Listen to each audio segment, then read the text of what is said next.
Bismillahirrahmanirrahim. Di hari raya Idul Fitri dan Idul Adha ini dibolehkan mendengarkan rebana yang dimainkan anak-anak perempuan. Hukumnya apa? Pertama, dibolehkan. Kapan? Di hari raya Idul Fitri dan Idul Adha saja. Kemudian yang didengarkan apa? Rebana. Dan dimainkan oleh siapa? Al-Juwairiyat, yaitu anak-anak perempuan yang belum baligh.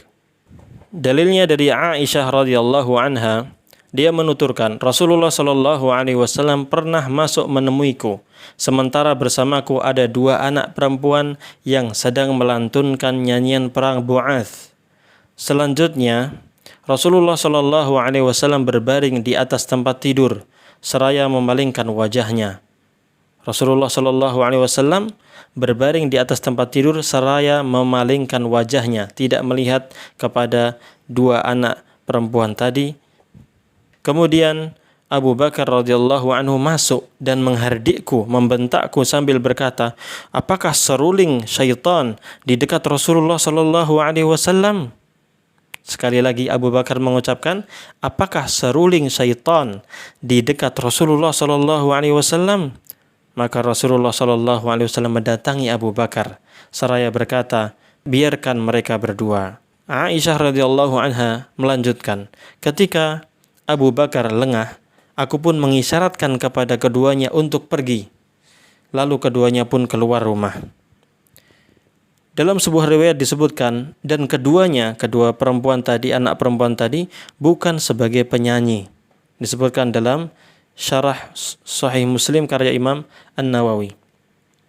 Dalam riwayat lain disebutkan bahwa Rasulullah shallallahu alaihi wasallam bersabda, "Ya Aba Bakrin, inna likulli qaumin 'aidan, wa hadza 'aiduna." Wahai Abu Bakar, sesungguhnya setiap kaum memiliki hari raya, dan inilah hari raya kita. Kedua riwayat ini dimiliki oleh Imam Al-Bukhari dan juga Imam Muslim, Imam Ahmad, dan Imam Ibnu Majah. Di dalam kitab Syarhus Sunnah, Imam Al-Baghawi rahimahullah ta'ala menjelaskan, Bu'ath merupakan salah satu hari raya yang cukup populer di kalangan masyarakat Arab. Pada hari itu, terjadi pembunuhan besar-besaran oleh kaum Aus atas kaum Khazraj, sehingga peperangan antara keduanya berlangsung selama 120 tahun hingga akhirnya Islam datang. Demikian kata beliau menjelaskan tentang apa itu Bu'ath.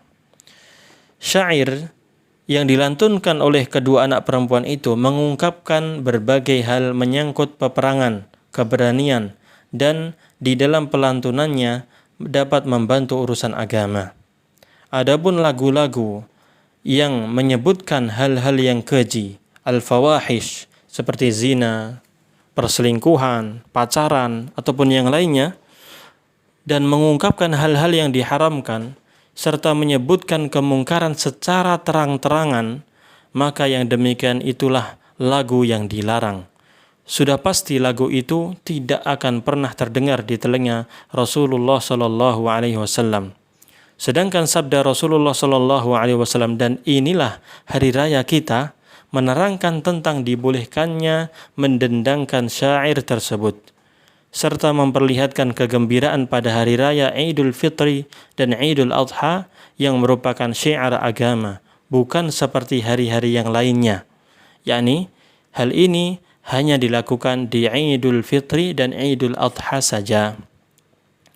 Al-Hafiz Ibnu Hajar rahimahullahu ta'ala di dalam kitab Fathul Bari, beliau mengatakan di dalam hadis ini terdapat beberapa kesimpulan, yaitu diperkenankan untuk memberi keleluasan bagi keluarga pada hari raya dengan hal-hal yang dapat menyenangkan jiwa dan menyegarkan badan dari beban-beban ibadah, dan bahwasanya meninggalkannya lebih baik. Beliau berkata, dan bahwasanya meninggalkan hal tersebut adalah lebih baik. Selain itu, di dalam hadis tersebut terdapat pengertian bahwa kebahagiaan pada hari raya merupakan syiar agama. Demikianlah penjelasan dari Al-Hafidh Ibnu Hajar Al-Asqalani rahimahullahu ta'ala. Ini saya tambahkan penjelasan lebih tentang hadis tadi. Pertama, dilakukan pada hari raya Idul Fitri dan Idul Adha. Hanya pada hari itu. Kemudian, yang dilantunkan adalah syair-syair. Bait-bait syair berkaitan dengan hal-hal yang baik, peperangan, ataupun yang lainnya. Selanjutnya, yang menyanyikan adalah atau yang melantunkan syair itu adalah anak-anak perempuan yang belum dewasa, yang belum balik. Selanjutnya, di dalam hadis disebutkan bahwasanya Rasulullah SAW pun berbaring di tempat tidur dan memalingkan wajahnya. Kemudian Abu Bakar ketika masuk, beliau langsung mengingkari. Ini menunjukkan aslinya adalah suatu kemungkaran. Nyanyi-nyanyi, lagu-lagu, musik-musik itu aslinya adalah kemungkaran. Oleh karena itu, Abu Bakar menghardik Aisyah radhiyallahu anha. Kemudian Abu Bakar mengatakan seruling syaitan di dekat Rasulullah SAW, yakni Abu Bakar radhiyallahu anhu, seorang sahabat yang mulia, yang sangat paham tentang agama. Beliau mengatakan nyanyian yang dilantunkan oleh anak-anak itu, padahal itu adalah berisi tentang peperangan, kebaikan. Beliau mengatakan seruling syaitan, serulingnya syaitan. Dan Rasulullah SAW tidak menyalahkan Abu Bakar yang menyebutkan bahwa nyanyian atau syair-syair yang disebutkan itu adalah seruling syaitan. Namun beliau SAW hanya mengatakan biarkan mereka, khusus dibolehkan hanya di hari raya Idul Fitri dan Idul Adha. Dan penjelasan yang lebih banyak lagi silakan baca di kitab-kitab yang lainnya. Dan Syekh Ali Al-Halabi rahimahullah ta'ala memiliki kitab berjudul Al-Jawabus Sadid ala man sa'ala an hukmid dufufi wal anashid.